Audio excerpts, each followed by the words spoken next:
Is Universal Tower Defense Z actually dying, or are people being a bit overdramatic? Now, it is true that there is some cause of concern here. This game's player count has gone from around 260,000 during the update Universal Fest, to around 80 or 100,000 when update 4.0 came out, and now we're sitting at around 10,000 due to the update times being a little bit long. Now, obviously that is a very dramatic turnover in players, and it doesn't help that Anime Expeditions, which is a very hyped tower defense game, has just recently released as well. I think there is less concern due to the player count numbers and actually more due to the development time. I think this game has by far the best tower defense mechanics that I've seen in the genre. The unrivaled rarity, as we can see right here with Triple Threat for example, and the leader skills are very unique and very interesting additions to a tower defense game. Not to mention the brand new extraction game modes. Persona over here in Golden Palace, this is an entirely new game mode which basically just takes you into an entirely different genre of game. And then you have Crime Fight, and it's just like you playing the Spider-Man games. These are all very interesting and incredibly unique game mechanics that we just haven't seen in the genre. Every rarity in this game feels like it belongs here, and they don't feel meaningless. This is something that not many other tower defense games can say. We have Unrivaled, which is going to be your leader skill unit. We have Boundless, who usually have intro animations. We have Universal units, which have different transformations. These are all rarities that feel like they belong, and not just rarities that just exist for the sake of existing with different name tags. This game also values your time. A lot of people have complained to me in chat about serialized shinies taking a long time, but the base units in this game are so easily obtainable, and you can very easily, as a casual player, amass a very large roster of units, which can make every time that you join in an interesting experience, because you can try multiple different teams, and it really does not take that long to grind them. Now, of course, if you have the time and you want to flex on people, you can go and spend your time in getting these serialized units over here. You see you got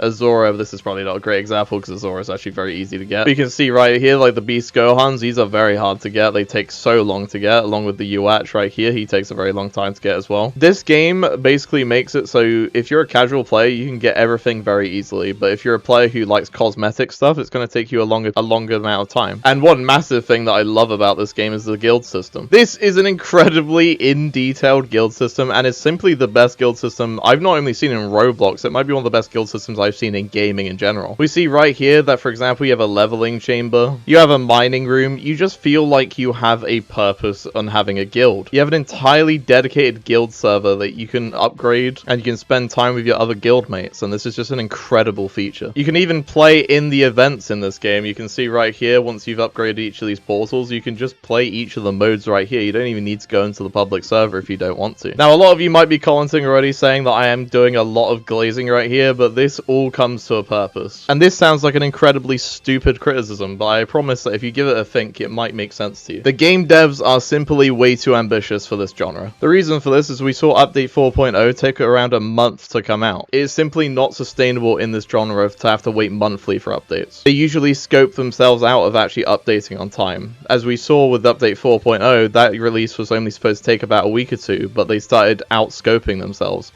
adding brand new, entirely different game modes that no tower defense game has ever seen. Now, while these things are cool, it comes at the cost of updates actually happening on time when promised. This game delays a lot. The owner has said update times, and I don't think they've actually met one of those update times once. Now, people have said to me in the comments down below that it shouldn't matter that much, that only waiting a day or two between update times and when they actually say is going to release and then when they update it shouldn't be an issue. However, that's simply just not the case. When you promise things to people and you fail to meet that expectation, you're growing a distrust in your community. Every single time that you disappoint people care about the game just a little bit less. And that is very clearly happened with Universal Tower Defense. I can guarantee you that if this update 4.0 came when it was originally supposed to, we'd be seeing around 200,000 players, and right now we'd probably be around 100,000. So the simple fact is that's not what's happened. And because of the constant optimism from the devs about when they're actually going to be able to release updates, they've lost faith from the players. Now, luckily, the owner has actually acknowledged this fact. However, it has caused lasting damage to this game, and the only way to remedy this is to do weekly or bi-weekly updates again. Now, we're already not off to a very good start. The Blue Lock update was supposed to be today, and now it's delayed to Tuesday. Will we even get it on Tuesday? Who knows? But it's a concerning precedent. We've just had a brand new competitor, Anime Expeditions, release, and we can't have delays like this constantly. I truly believe that this is the best tower defense game